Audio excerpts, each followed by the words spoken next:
Okay, guys, I've got tip lot for you here. This one is huge. The most important point of this one is taking out the slack. It's a lot like Mateus Zichinski stuff, the Glovis stuff, and that's the thing with my jiu-jitsu is I've traveled around so much. Uh, I always say I can learn from a white belt. As a black belt, you just you get more out of the smaller details. You can watch a video you watch as a white belt, watch it a couple years later, you're gonna get a lot more out of it probably than what you got when you first watched something. That's just not time and learning more.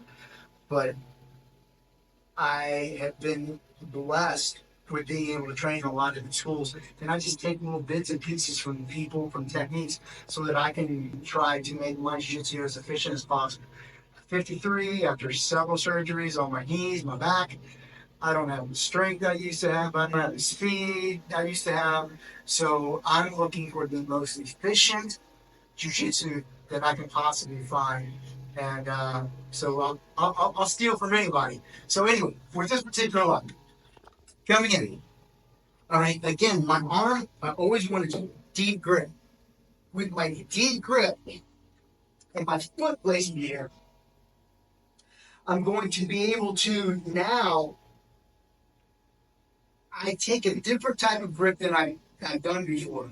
Instead of this and this, now I'm going to take my other hand and I'm going to pull at my elbow here, not just here, but on top of my elbow, maybe I should say my tricep.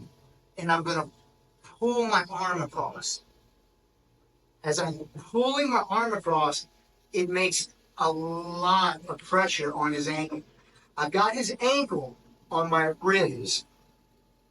As you can see here, it's important to keep it on the ribs, not past my ribs, not in front of my ribs, on the side of my ribs with my grip to pull.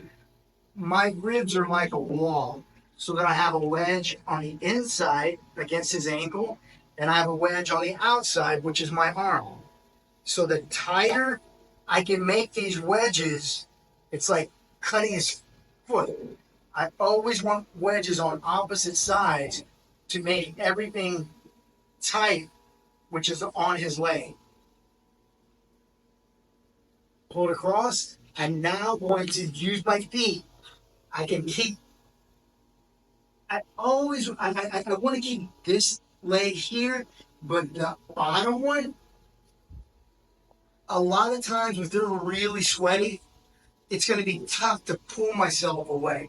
So I can take this foot and put it here into his hip so that we control the hip, but also so that I can push myself away and take the slack out of his foot. So tight grip, feet or knees tight. As I pull myself away, I'm now going to take my inside, or I guess the outside leg. As I pull myself away, I simply turn my knee in.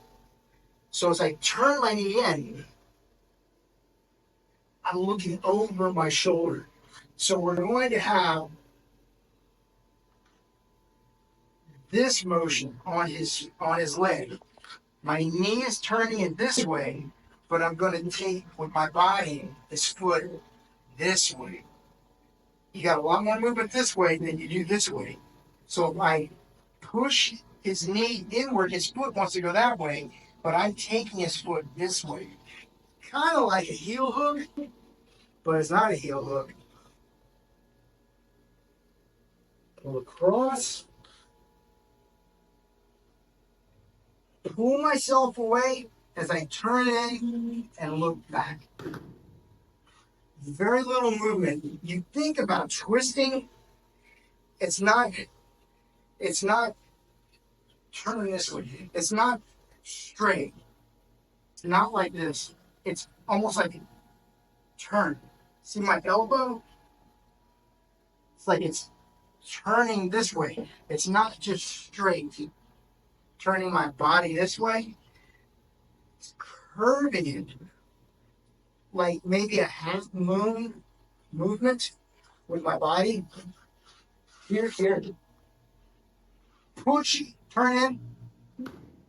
It's a quick, very little movement is needed with this because I'm taking the slack out. I have a tight grip on his ankle, and I'm doing opposing forces like Danaher talked about. Thank God to Danaher, God's genius.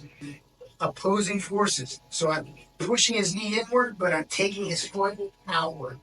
That's where I'm getting my break. So one more time. Here, here. Pull it across. Take out the slack. Turn the outside knee inward as I continue to pull back and turning my shoulder. Just a very slight movement. You only need a little bit of movement here when you've taken the slack out. So one last time. Come in.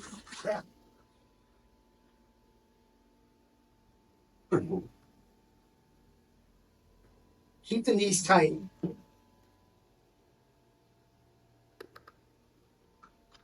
Quick tap. You should get from this one very, very little movement.